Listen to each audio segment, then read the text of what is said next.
Good morning, everyone. How are you doing today? Hello.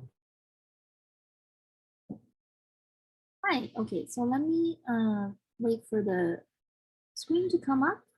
Okay. All right, so this is our second to last lab.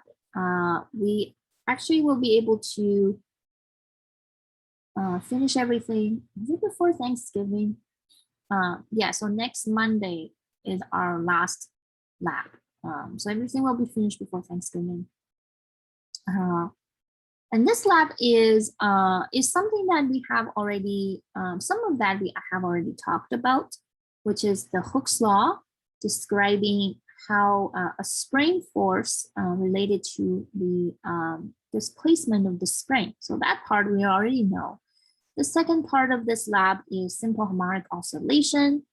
Depending on whether your lecture doing this earlier or later, maybe some of your class have already talked about it, but if not, is coming, is we are describing that kind of a periodic change in your position, like a spring oscillating up and down or sometimes left to right as a simple harmonic motion. And that is a very useful model because we use simple harmonic motion a lot to describe a variety of different things. So today we are going to explore Hooke's law first as part A. And the second part, where part A, we were looking at the spring in static equilibrium.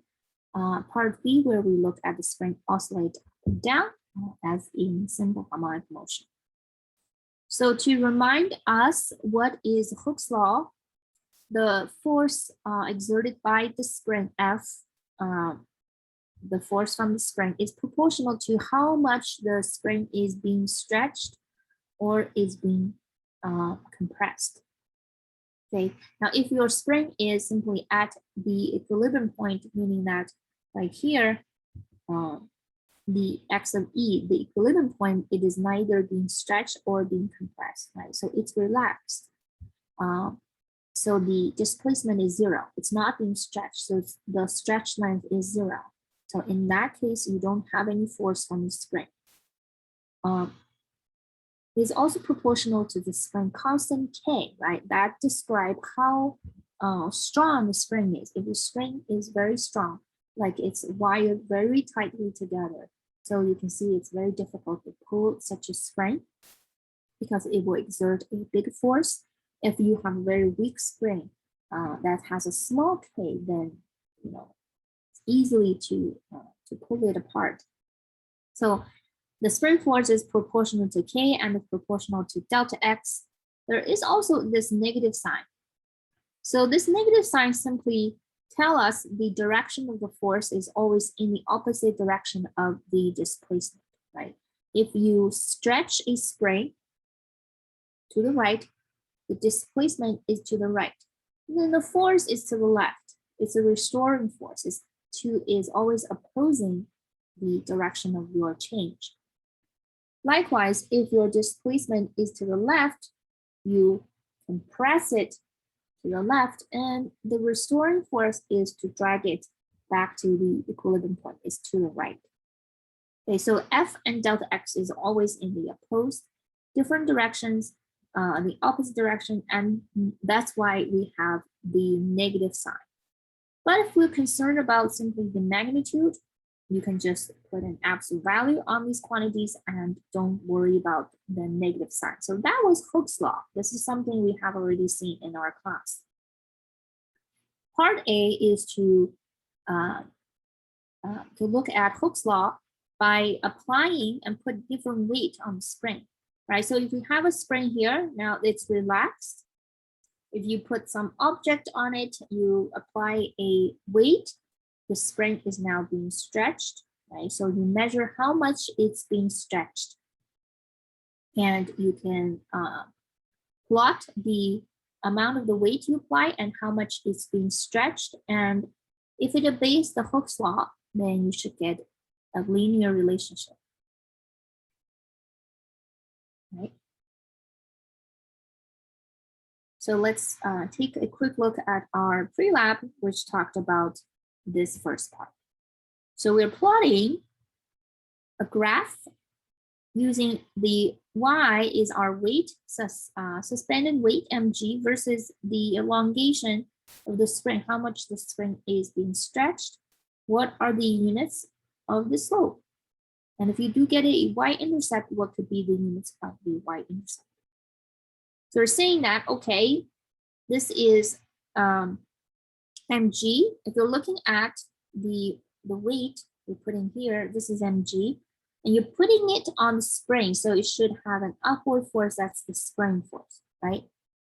So this object is at rest, is in static equilibrium, which means the spring force provided is equal to the weight of the object, okay? And the spring force obeys Hooke's law, right? So if we're looking at the magnitude, is simply k times x, spring constant k times the displacement or elongation of the spring, that's x. Okay?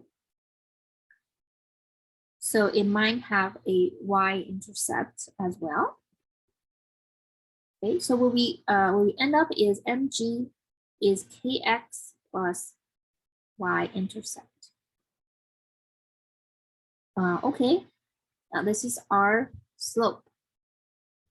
So when we measure this, our slope should represent the spring constant. What are the units of the slope? We can take a look at this equation. The units for mg is what? Is force, is newtons.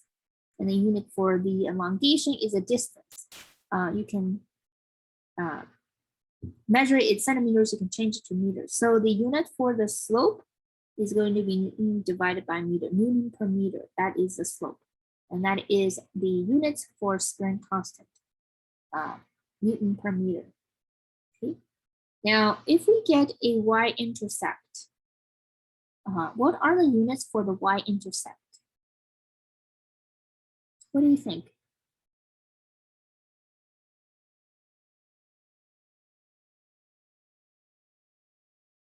What does it have to be? If it's, you see, this is on the right-hand side of the equation, and it's equal to something on the left-hand side of the equation.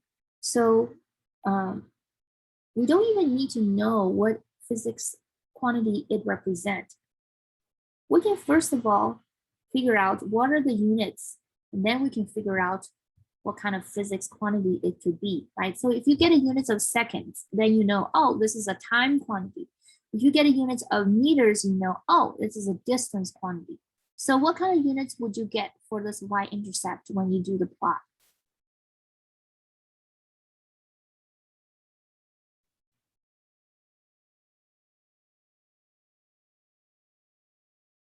Anybody would like to share their thoughts? You can type in the chat if you'd like.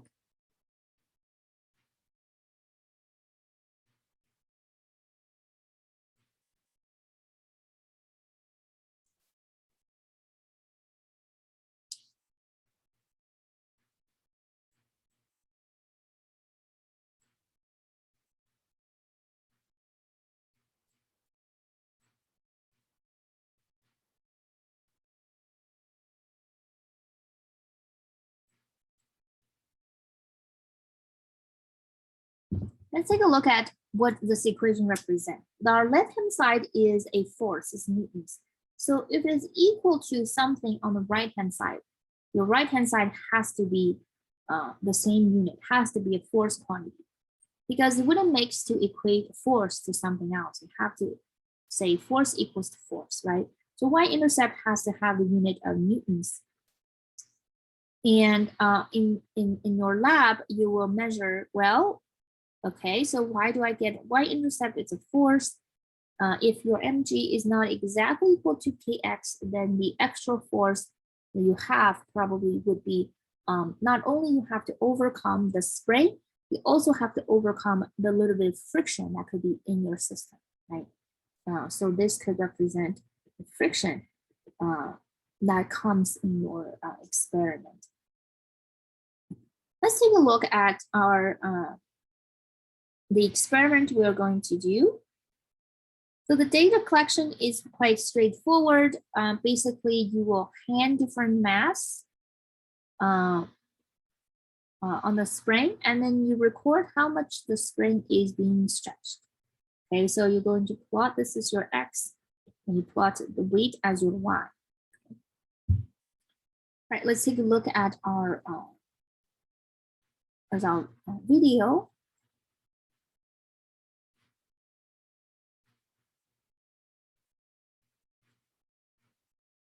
Sorry, we went away from our, had it open, but then I clicked away from. Let's go back to our video.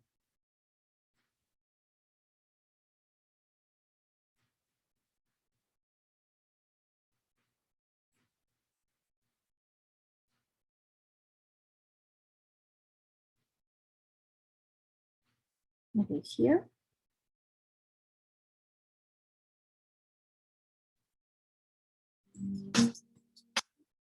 Watch. You can find one on your phone or on Google.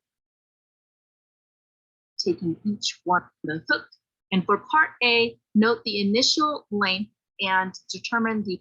Okay, so you can see that the spring is long, right? You need to pick a point where you want to record as your initial length, and then pick the same point where you record the final length, and then use the final length to subtract the initial, then you can get how long it's being stretched.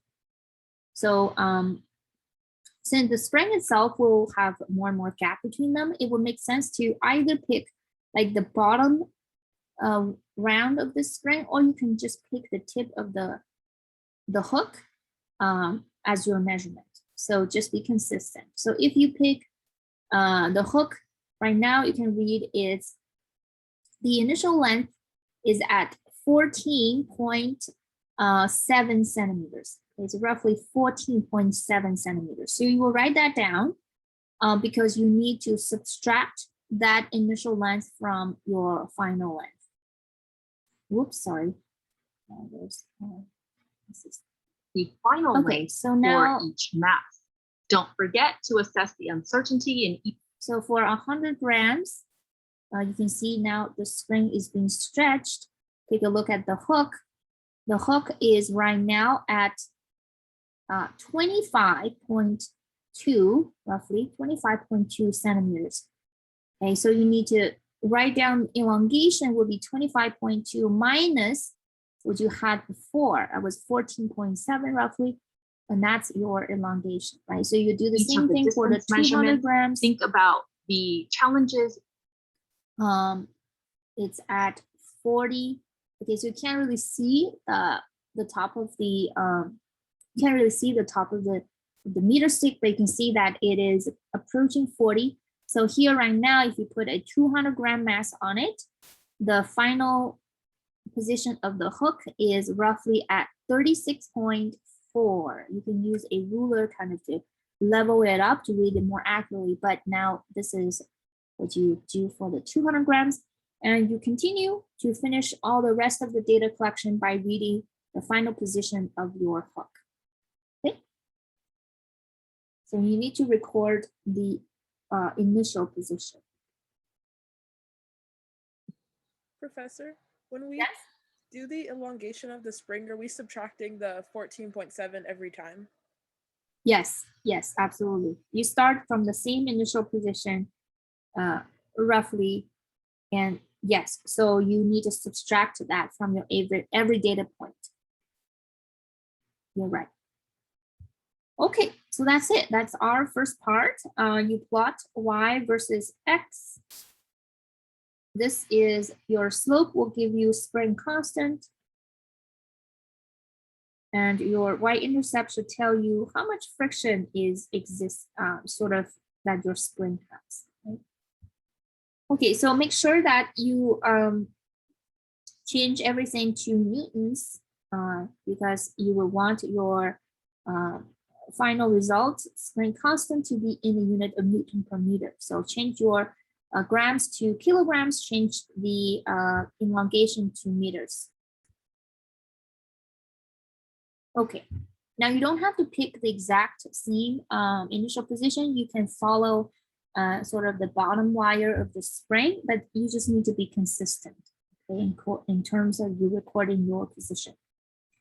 That's part A. And then from the part A, you would have recorded what kind of spring you're using. You have recorded a spring constant. That is your slope. The second part, part B, will allow us to measure the spring constant using a different method. And the method is to let the spring to be oscillating up and down in the simple harmonic motion. So let's take a look at the math for that.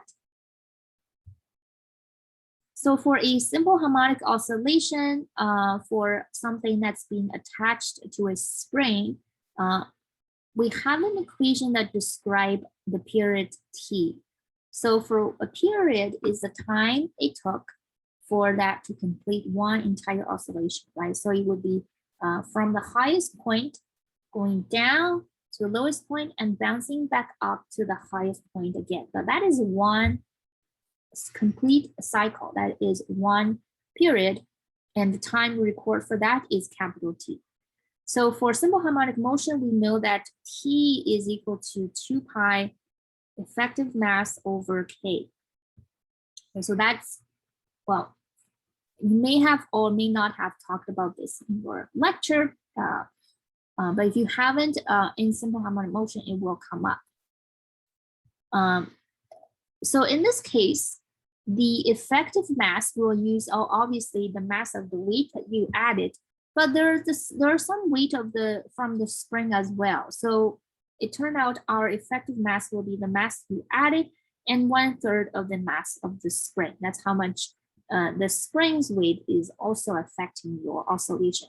And you divide it by the spring constant K. So that is the period equation. Okay, so if we square both sides, we get T squared 4 pi squared over K times mass of the weight and 1/3 the mass of the spring. So that is our theoretical model. So what we're going to measure is the time. We're going to time it with our stopwatch for the oscillation and for different corresponding mass you added. And you can see that, again, this would be your Y, this would be your X, and this would be your slope, right? So the slope that you measured will be 4 pi squared over K. And again, you can get your spring constant from that. We know that obviously we cannot simply just record the time for one oscillation because the oscillation happens super fast. It would not be accurate at all if we just time one oscillation. So you have done this in uniform circular motion. Our strategy is to time a bunch of oscillations. So let's say we time 30 oscillations. So use that time and divide it by 30, you get the period, right? So whatever time you recorded for the 30 oscillation divided by 30 is the time it needed for simply just one oscillation, one entire oscillation, entire cycle of an oscillation. And you square that because what you're plotting is T squared, right? So you need to square that. So after that, you can plot your T squared as your Y versus your X is the suspended mass M.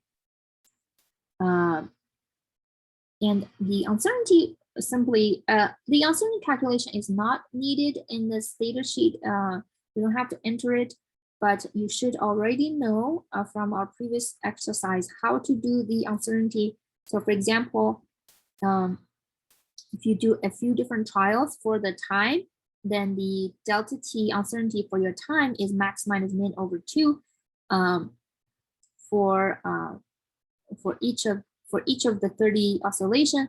So the delta capital T for the period is that max minus min over 2 divided by 30. That is your uncertainty here.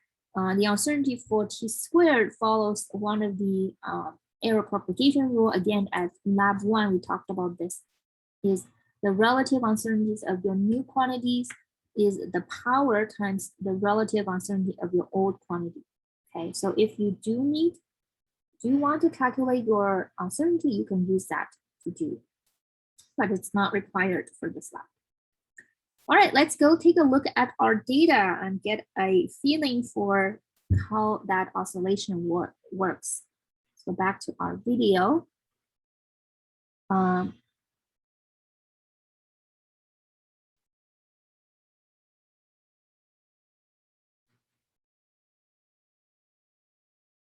Okay, so this is part B. Part B, the oscillating spring. You're going to time these oscillations by hand, so pause and grab a stopwatch. You can find one on your phone or on Google.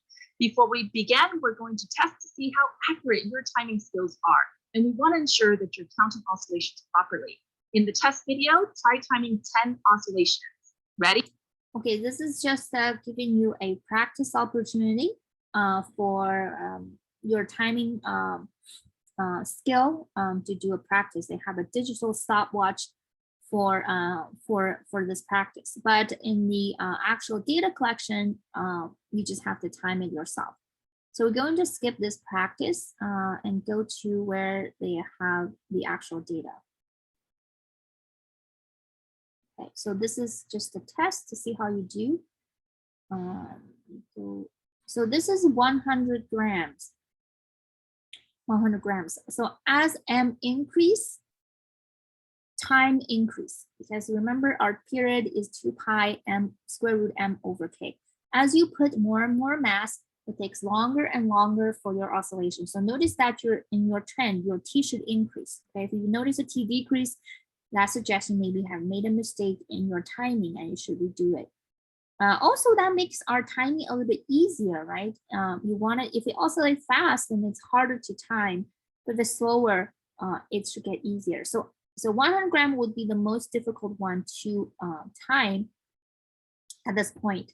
So how do you count as one oscillation?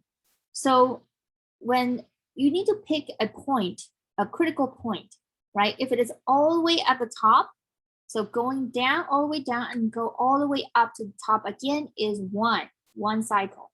Bounces back again, 2, bounces 3 times back again, 3. You can also pick the lowest point, bouncing to the lowest point, coming up and bounces down again. So pick either top or down, because in the middle it's going to be very hard to tell why is it in the middle. So either pick it top or down and count the oscillation time required for 30 times. Okay, so let's do one practice together and let's compare our results. If you're not ready, you can just don't hit start. It will start oscillating, but whenever you're ready, you can say 1 and then you can hit start. And go.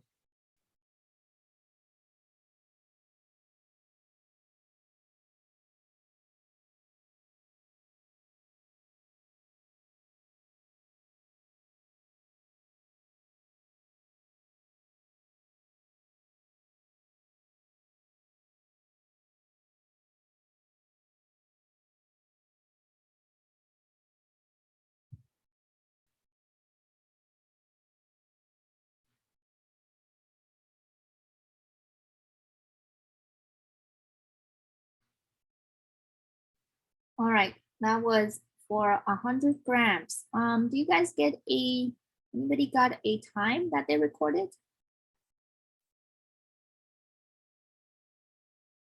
Anybody timed that oscillation?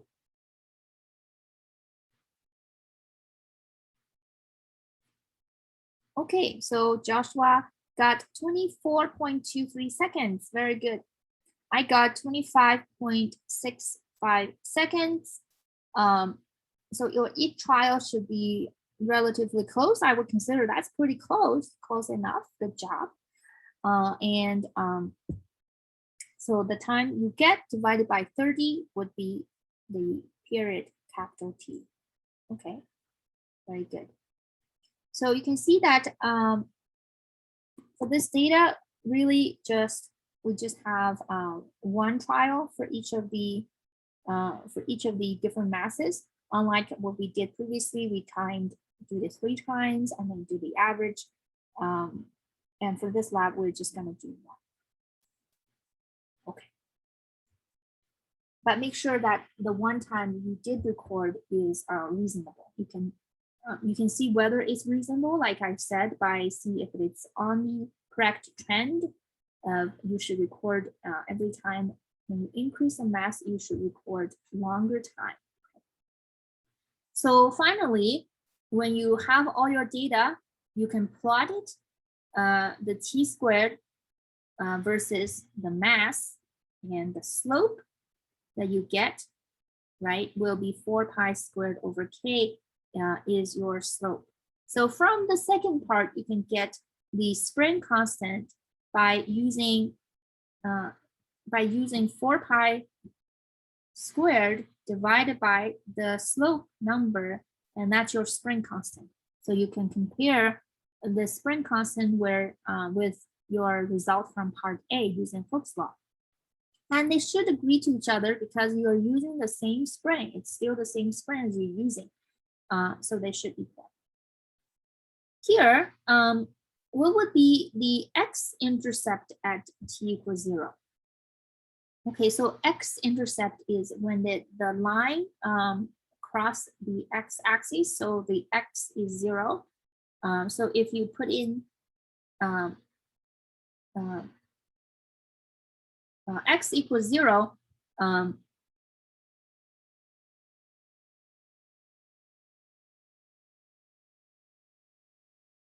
so you can see that your time you recorded should give you an idea of how much the mass of the spring is.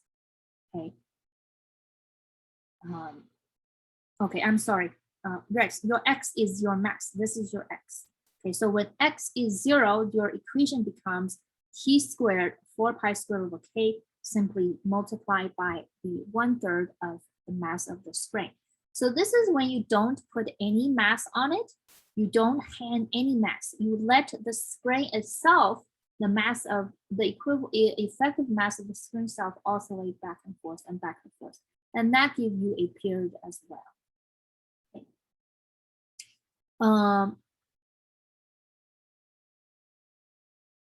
And the y-intercept, again, when you plot this data, you have y equals kx plus b. The y-intercept is simply, you can see what is it? It's going to be 4 pi squared over k squared multiplied by 1/3 of the mass of the spring. And that is should be what goes to your y-intercept. That is what it represents. Okay. All right, so that is this lab. The most important result when you have finished your lab worksheet, you want to compare the 2 different spring constants from these 2 different methods, and they should agree.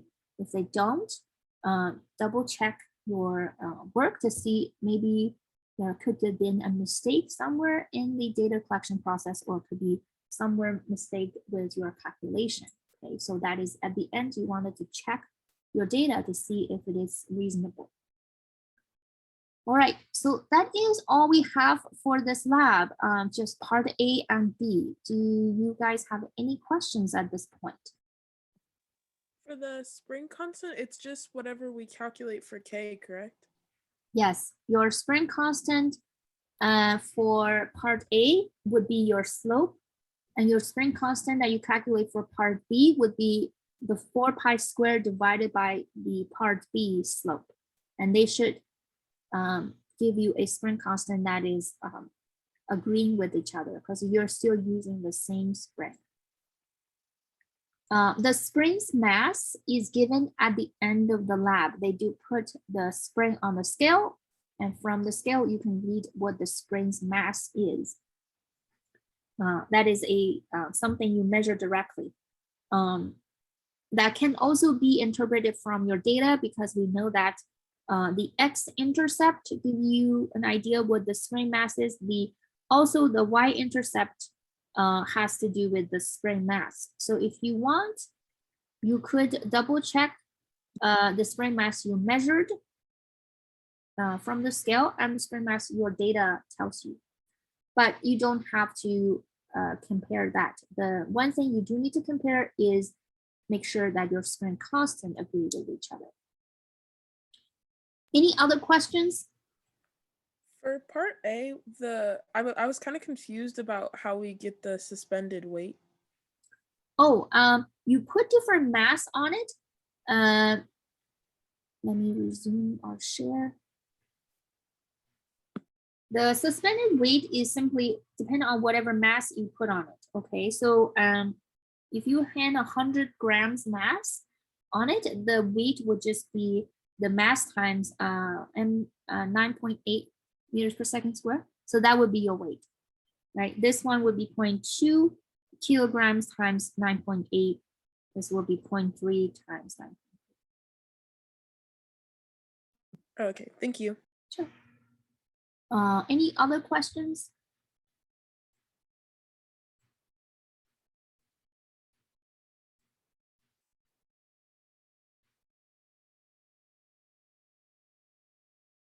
All right, if you do came across any questions or difficulty when you do this lab, feel free to email with me. Otherwise, I will see you all next Monday. Have a good rest of your week, everyone. Bye-bye. Take care, Professor. Thank you. Bye-bye.